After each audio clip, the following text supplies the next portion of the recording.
इस दुनिया में, खासकर इस देश में 95% लोग उस चीज के बारे में सोचते हैं जो उनके हाथ में है ही नहीं। क्या? फल।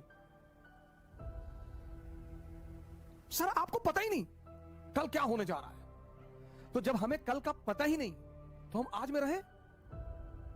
और जितने लोगों ने अपने आज को सुधारना शुरू किया उनका कल बेहतरीन हो गया, क्योंकि जो कल के बारे में सोचते हैं वो आज कुछ कर ही नहीं पाएंगे, और जो पास्ट के बारे में सोचते हैं वो कुछ कर ही नहीं। दो लोग निष्क्रिय हैं, जो कल के बारे में सोचते हैं वो तो थोड़ा बहुत कुछ करेंगे भी, लेकिन जो पास्ट के बारे में सोचते हैं, हमारे पिताजी गवर्नर थे, रहे होंगे, बहुत लोगों के पिताजी गवर्नर थे।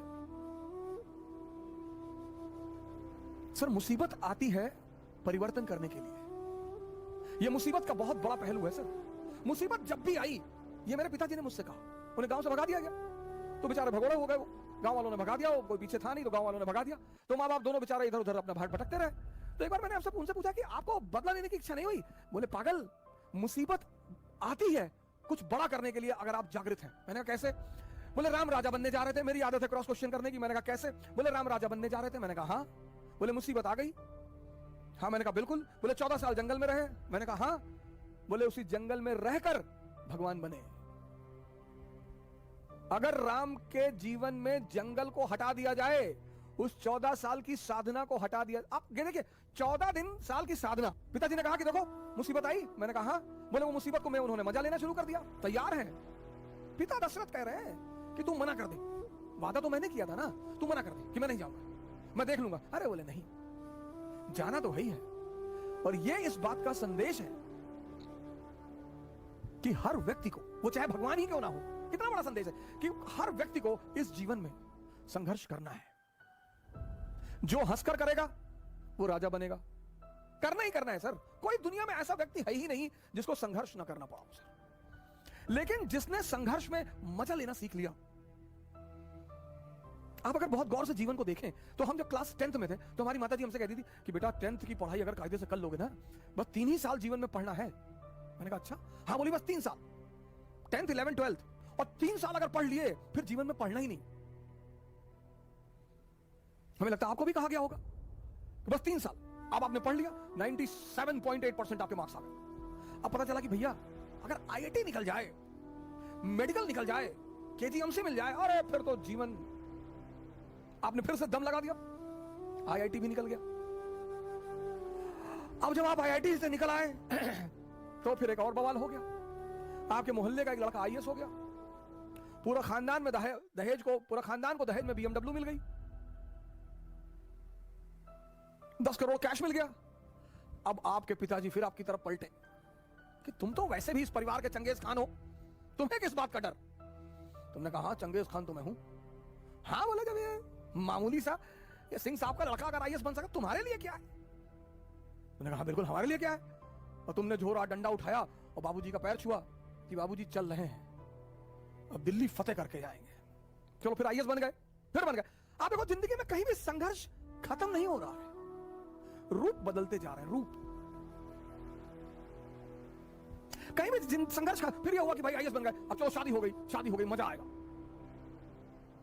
फिर एक धोखा आ गया, मजा आएगा, भाई शादी हो गई, फिर 6-7 महीने अपना आनंदित हुए, घूमे टहले और बड़ी बधाइयां आई और ये आया और वो आया, फिर बच्चे हो गए, फिर एक नया संघर्ष शुरू हो गया, फिर अब बच्चों की जिंदगी बनाना। मतलब जीवन में कहीं भी संघर्ष खत्म नहीं होता। तो जब संघर्ष खत्म नहीं होता तो क्यों ना मजा लेके संघर्ष किया जाए। और जितने लोगों ने मजा लेके संघर्ष किया उन्होंने इस दुनिया पर राज किया, राम को भगवान बना दिया। मुसीबत, अगर आप जागृत हैं, एक आदमी था चाइना में, उसके पास एक बड़ा जबरदस्त घोड़ा था। कैसे? जो व्यक्ति जागृत होता है उसका मुसीबत कुछ नहीं कर पाती। बहुत बड़ा नियम है जागृति सर, होश में रहना बहुत बड़ा नियम है। तो चीन में एक आदमी था किसी गांव में, उसके पास एक बड़ा नायाब घोड़ा था, बहुत नायाब, मतलब हवा से ज्यादा स्पीड थी घोड़े की।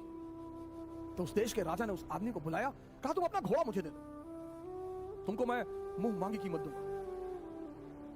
उस आदमी ने कहा कि सरकार घोड़ा तो ना बेचेंगे। अरे लोगों ने समझाया कि पागल हो, तुम क्या करोगे घोड़े का, और इतना पैसा राजा तुमको दे रहा, भेज दो। अरे उसने कहा यार तुम लोग क्यों मेरे पीछे पड़े हो, जाओ अपना काम करो, हम नहीं फायदा ले रहे ना, जाओ।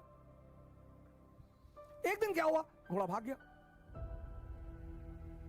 अब जब घोड़ा भाग गया तो गांव के लोग आए, हंसने लगे, कहीं देखा हम तुमसे पहले ही कहते थे, तुम समझे नहीं रहते हमारी बात को।